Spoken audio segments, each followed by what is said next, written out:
76.89 degrees. That's the number that just rewrote the record books. It's the average temperature across the entire lower 48 states for the month of July. And it makes July of 2026 the hottest single month the United States has ever recorded. Not the hottest July, the hottest month of any name in a record that stretches back to 1895. It didn't just break the old record. It beat the infamous Dust Bowl summer of 1936, the one your great-grandparents told stories about, the one they thought could never be topped. And here's the part that should make you sit up. That record-breaking month is already over, and the heat did not stop when the calendar flipped. It's still going right now. So if you want to understand what's actually happening to this country's weather and why this summer feels different from any you can remember, stay with me and consider subscribing, because this is exactly the kind of story we break down here. Let me start with the number itself, because at first glance it might not sound dramatic. 76.89 degrees is a monthly average.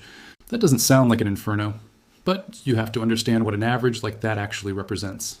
This isn't the high on the hottest afternoon in the hottest city. This is every hour of every day, the blazing afternoons and the cooler nights, from the deserts of Arizona to the forests of Maine, from the Gulf Coast up to the Canadian border, all blended together into one single number for the whole country.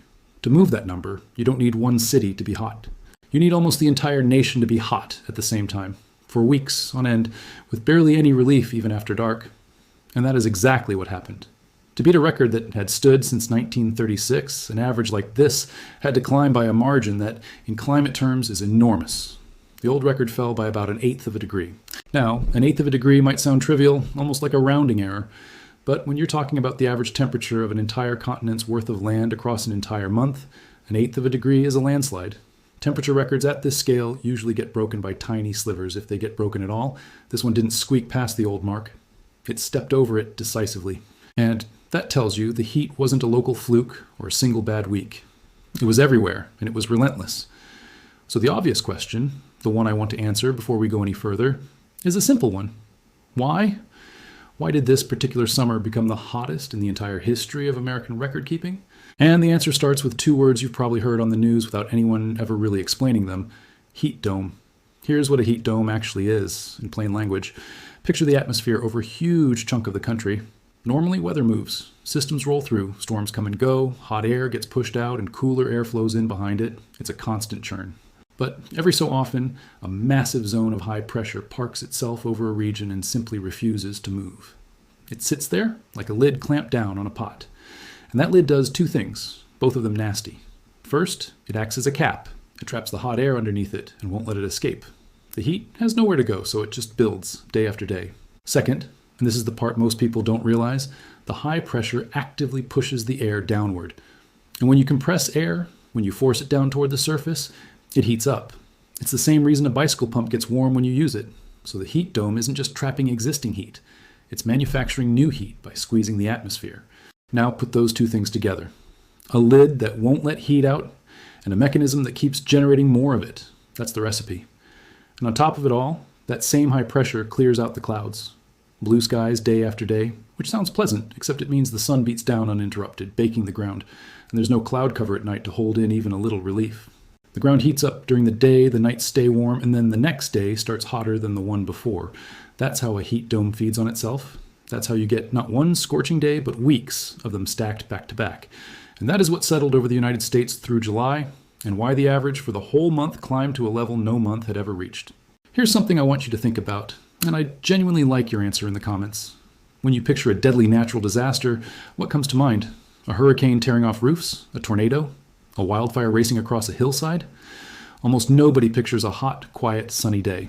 And yet, drop a comment and tell me if this surprises you, because heat is the deadliest weather there is in this country. More than hurricanes, more than tornadoes, more than floods. It kills more people in an average year than any of them. And the reason is exactly because it doesn't look dangerous. There's no dramatic footage. It creeps, it's invisible, and that makes it far more lethal than the disasters that get all the attention. Let me show you what I mean, because the human cost of this heat wave is real, and it's already been counted.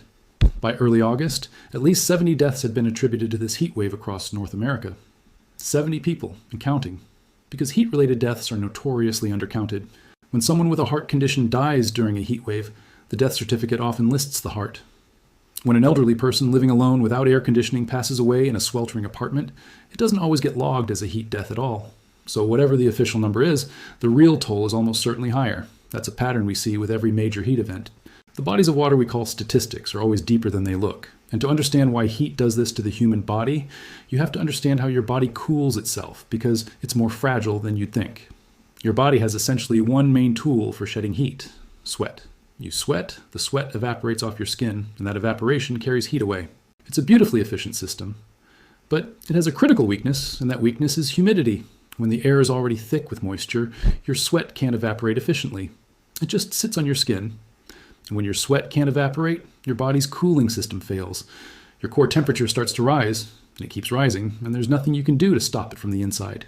That's why forecasters talk about the heat index, not just the temperature. The heat index combines the actual air temperature with the humidity to tell you what it really feels like, which is really a measure of how hard it is for your body to cool itself. And across the southern and central states during this event, heat index values have been climbing to near and above 110 degrees. At that level, your body is fighting a battle it can start to lose, especially if you're outside, especially if you're working, and especially if you're very young, very old, or already unwell. Now here's a detail that a lot of people miss, and it makes this heat wave particularly cruel. The daytime highs get all the headlines, but the nighttime lows are often the real killers. Think about it. During a normal hot spell, the night gives you a break. The temperature drops, your house cools off a little, your body gets a chance to recover before the next day's heat. But under a powerful heat dome, the nights stay hot. There's no cooling off. And when your body never gets that overnight recovery window, the stress just accumulates hour after hour, day after day. For someone without air conditioning, a string of hot nights is far more dangerous than a single hot afternoon. It's the relentlessness that does the damage. And relentlessness is exactly what defines this event. So let's zoom back out, because the scale of this is genuinely staggering. At the peak of the heat this summer, more than 230 million people across an enormous swath of the country were experiencing daytime highs above 90 degrees at the same time. Let that sink in. 230 million. That's the large majority of everyone living in the United States, all under the same blanket of heat simultaneously.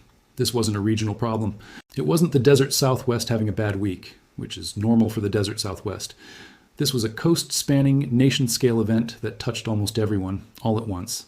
And that's precisely why the monthly average shattered the record. You don't set an all-time national record with a local heat wave. You set it when the whole country cooks together. And I want to be careful and honest here, because this is where the conversation often gets muddy. Heat domes are a normal part of summer weather. They have always happened. There's nothing unnatural about a high-pressure system parking over the country in July. That part is just weather, and it always will be. But here's the distinction that matters. Weather is what sets up any single event. The bigger picture, the long-term warming of the planet, is what loads the dice. Scientists put it this way: a warming climate doesn't create heat domes, but it makes the heat waves they produce hotter, longer, and more likely. It's like a baseball player on steroids. You can't point to any single home run and say that one was because of the drug. But when the home run totals start smashing records that stood for decades, you know something has changed the underlying odds. That's what we're watching. Individual heat domes come and go as they always have, but they're now setting up in a background atmosphere that is measurably warmer than it used to be. And so they're breaking records that stood since the Dust Bowl. And that Dust Bowl comparison deserves a moment, because it's more than just a number on a chart. 1936 was a genuine catastrophe. It came in the middle of a decade of brutal drought and devastating heat that literally reshaped American life. Farms turned to dust and blew away. Families abandoned everything and drove west, looking for any chance at survival. It's the summer John Steinbeck wrote about, the era that scarred a generation. For nearly 90 years, that July stood as the benchmark for how bad it could possibly get in this country. It was the ceiling. And this summer, we went through that ceiling. Think about everything that's changed since 1936. We have air conditioning now. We have refrigeration, modern medicine, early warning systems, an entire infrastructure built to protect people from exactly this kind of heat. In 1936, they had almost none of that. And even so, with all our modern defenses, the raw heat itself just beat their record. Not the suffering. Thankfully, we're better equipped to handle the suffering, but the temperature. The physical fact of the heat surpassed the worst summer in living memory. So now we arrive at the part of the story that matters most. The reason I called this video what I did. Because that record-breaking July is over. The month closed. And the natural instinct is to assume the worst has passed, that we broke the record and now things settle back to normal. But that is not what's happening. The heat did not end with July. It rolled straight into August, and it's still here. The same kind of high-pressure pattern that made July historic has continued to dominate. Extreme heat has persisted across the West, the desert Southwest, and the south central states, and forecasters have been issuing extreme heat warnings, some of them described as rare, for regions still baking under triple-digit heat index values. The forecasts show the heat dome flexing, weakening in one spot only to strengthen and shift to another. It's not a single dome that sits still. It's a pattern, a tendency in the atmosphere that keeps reasserting itself, sliding from the west to the central states and back, so that just as one region catches a breath, another gets slammed. The Climate Prediction Center, which looks out over the coming weeks, has continued to flag the risk of extreme heat well into the second half of August. In other words, the story isn't a single record-breaking month we can now file away in the history books. The story is an ongoing pattern that produced a record-breaking month as just one chapter, and the chapter we're living in right now isn't finished. That's the twist that makes this different from a normal heat wave. A normal heat wave has a beginning, a peak, and an end. You endure it, it breaks, you move on. What we're seeing in 2026 is closer to a season-long siege, punctuated by peaks that individually would each be a major story. The record July wasn't the event. It was the highest wave in a tide that's still coming in. And this is where I want to bring it home because it's easy to hear all these numbers. A monthly average, a margin of 1/8 of a degree, 230 million people, 70 deaths, and let them wash over you as abstractions. So let me make it concrete. What does a record-hot summer that won't quit actually mean for the country?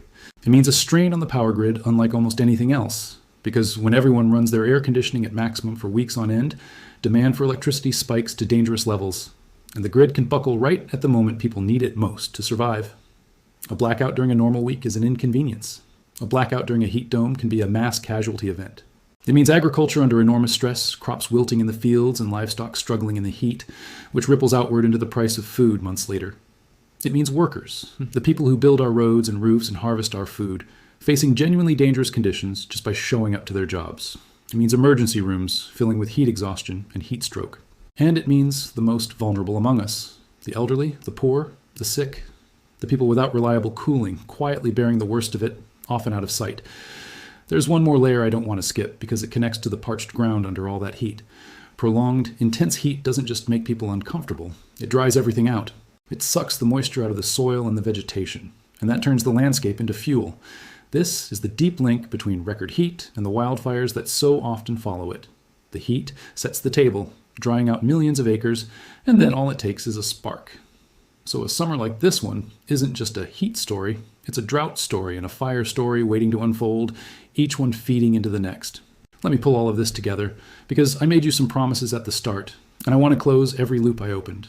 I told you July of 2026 became the hottest single month in the entire history of American record keeping. And it did, at 76.89 degrees averaged across the lower 48, confirmed by NOAA. I told you it beat the Dust Bowl summer of 1936, the record everyone assumed was untouchable, and it did, by a margin that's huge in climate terms, even if it sounds tiny. I told you there was a reason, and the reason is the heat dome, that stubborn lid of high pressure that traps heat and manufactures more of it, made hotter and more persistent by a warming background climate that has loaded the dice. I told you heat is the deadliest weather we face precisely because it doesn't look dangerous. And the rising death toll, at least 70 and almost certainly undercounted, bears that out. And most importantly, I told you the record wasn't the end of the story. The heat rolled straight into August, and it's still going, still breaking into triple-digit heat index territory, still under extreme heat warnings, still forecast to persist. The month that made history is over. The pattern that produced it is not. And maybe that's the single most important thing to take away from all of this. We have a tendency to treat records as endpoints. We break the record, we marvel at it, and we assume that's the peak, that surely it can't get worse. But a record is just a measurement of what has already happened. It tells you nothing about what comes next, except that the ceiling you thought existed was never really there. The summer of 2026 didn't just set a new number. It quietly told us that the numbers we've been treating as impossible are now firmly on the table. And the ground, right now, is still hot. So the next time someone shrugs off a heat wave as just summer being summer, remember 76.89. Remember that it beat the Dust Bowl. And remember that it happened not as the finale, but as one chapter in a story that, as of today, is still being written. If this helped you understand what's really going on with this record-breaking summer, do me a favor and hit that like button. It genuinely helps this channel more than you'd think. And subscribe to W for Weather so you're here for the next chapter. Because with this pattern, there will be a next chapter. And I still want to hear from you in the comments. Did it surprise you that heat, of all things, is the deadliest weather we face? Tell me. Stay cool out there. Look out for the people around you, especially the older folks and anyone without air conditioning. And I'll see you on the next one.